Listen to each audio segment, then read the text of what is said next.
Go Keke, go Keke. Of Two Minds. Hello everybody, welcome to Of Two Minds. Two quick things. The first, I'm from the United States of America, so if you're from a different country or a different culture, the things that I say here, they may not apply the same for you. The second, I am not a licensed professional. Here on Of Two Minds, I talk about mental health and social situations, and today we're discussing Keke Palmer's interview on The Breakfast Club about her experience with anxiety and depression. Specifically, we're pulling out 10 key takeaways that I thought were important. The Breakfast Club wasted no time getting to the inspiration behind Keke Palmer's book, I Don't Belong to You. Quiet the noise and find your voice. Here's the 10 key takeaways. Number 1, our parents aren't perfect. Keke talked about how as we grow up as children, we start to grapple with this idea that our parents can't possibly be that perfect person that we imagine them to be. She mentioned how, as a kid, it can be really devastating when your parent lies to you. Like, what is that? What does that mean? Is it okay for you to lie to somebody? But as you grow older, you start to realize, like, parenting's a really hard job, and sometimes your parents may have lied to you in a way that was going to benefit you in the end. And this is true. No parent can possibly meet all of our needs all of the time. We're all human beings. This is backed up by what psychologists have studied and have called the good enough parent, meaning a parent just needs to meet most of your needs most of the time. No parent needs to be perfect for you to grow up to have good mental health. Number 2, naming what you're experiencing can help you cope with it. Charlamagne asked Keke, how did you know when you were young that you were dealing with anxiety and depression? Keke said she would be working on the job and she would have these thoughts rolling through her head, all these negative thoughts about herself and about what was going on, and she couldn't quite tune them out anymore. She mentioned how mental health problems can exist within families, and sometimes when you don't have a name for it, when you don't put a label on it, you don't really understand what's going on. She said how people who grow up in certain environments, they might just see things as somebody being lazy when they're actually depressed. Keke said for herself, it really helped when she started finding these labels, anxiety, depression, stress, to label her own experience. As Keke said, once you have a name for it, then you can say to yourself like, oh, that's anxiety that I'm experiencing right now, and then you can start to cope with it and move on from it. Number 3, when you speak up, it helps others to speak up. Keke mentioned how once she started to get help for her anxiety and she started to have labels for everything, then her mom started to realize that she had anxiety. She said her mom told her she's been dealing with this stuff all of her life. She's 50 years old now and she finally knows it's anxiety that she's dealing with. And you could see this in action as the Breakfast Club was having their discussion. The more that Keke talked about things, the more that everybody else would. Charlamagne mentioned that he's been dealing with anxiety his entire life and he's only been starting to get a grip on it as he went into therapy last year. And he mentioned that he's experienced exactly what Keke's been talking about, that when you grow up in a certain environment, you might just think that paranoia is normal. Number 4, attitudes and culture shape mental health.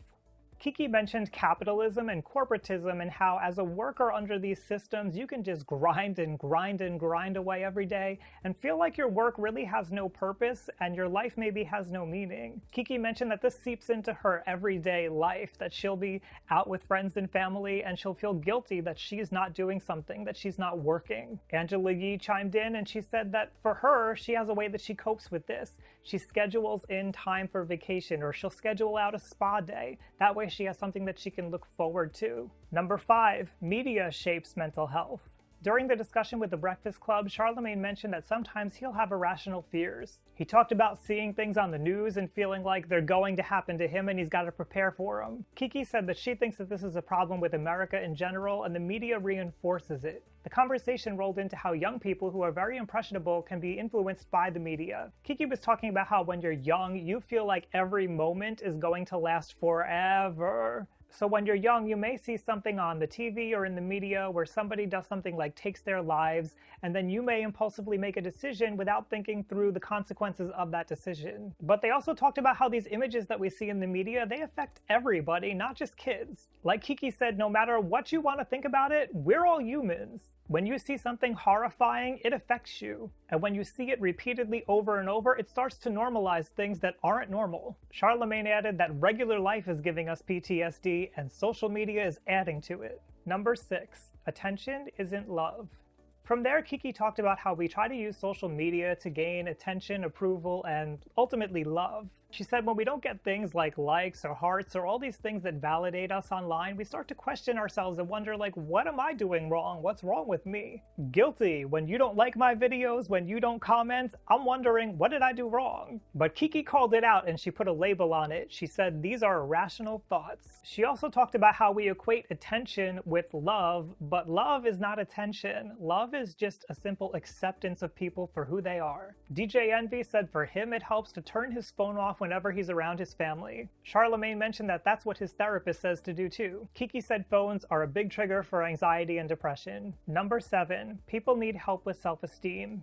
Keke mentioned how she thinks that this constant seeking for approval and love really comes from a place of wanting to be acknowledged. When people are bullied, when people go through hard times, they want other people to acknowledge that they've gone through something hard and they want other people to feel bad for them. They don't feel like anybody else really understands what they've gone through, so they want people to feel it. Keke says that we need to be teaching young people to have self-compassion for themselves to build up their own self-esteem. We need to learn to challenge that voice that's in our head that's telling us bad things about ourselves, to build up our self-esteem and to accept ourselves for who we are. Number 8, people need access to resources. Keke said something that made me want to scream at the screen. Yes! You can't blame people for having ignorance when they have no other way to gain knowledge. I see this all the time. I see this everywhere and it drives me crazy. The victim blaming needs to stop. Instead of blaming people for being in a situation, give them the resources and the help to get out of that situation. And then Charlamagne added on top of that, even once you get out of that situation that you're in, even once you get access to the resources, you're still wondering, what's wrong with me? Because a lot of people finally get to a place where they get the resources, they get the money, they get whatever it is that they need, and they still can't put their brain around it because they never were given the tools to understand what was going on in the first place. If we want to improve mental health problems, we have to have education. Number 9, keep speaking up. At one point, the Breakfast Club conversation turned to the Me Too movement, and what Keke emphasized here is that we need to keep speaking up. When you've been violated in some way, it's humiliating to speak up, and you can hear this in the way everyone discussed it in the room. And often when you do speak up, then the victim blaming begins, that you wanted it, you shouldn't have been there, you should have done something differently. But like Keke said, this is not helping to build somebody's self-esteem up, and it's not helping them to learn to assert their boundaries. We need to be empowering each other, and when one person speaks up, it helps other young people to speak up for themselves as they see that it's okay. Speaking up allows everybody to assert their boundaries, and it tells everyone what's acceptable and what is not. Number 10, everybody goes through things. When Keke was first figuring out that she had anxiety and depression issues, but she didn't really have a label for it yet, she got a phone call of support from Will Smith. What that phone call did for her was it helped her to realize that everybody's got stuff that's going on. It's normal. You're normal. It helped her to understand that it's okay to not feel alright. Something she was doing at the time to deal with anxiety and depression was she was looking up inspirational quotes and memes. She used these to cope and she would share them on social media, and she got a positive reaction. Sharing these quotes and seeing that other people were going through stuff too helped her to feel that she's not alone. This was an amazing discussion, and it went way further out than just mental health, so I recommend that everybody go check out the Breakfast Club video. I will link to that down below in the description. If you like learning about mental health and social situations, head over to youtube.com/RyanLiberty, hit subscribe. Did you see this interview that the Breakfast Club had with Keke Palmer? If you did, let me know what you thought down below in the comments. Thanks for joining me, everybody, here on Of Two Minds. No matter what you want to think about it, we're humans. I know that's right.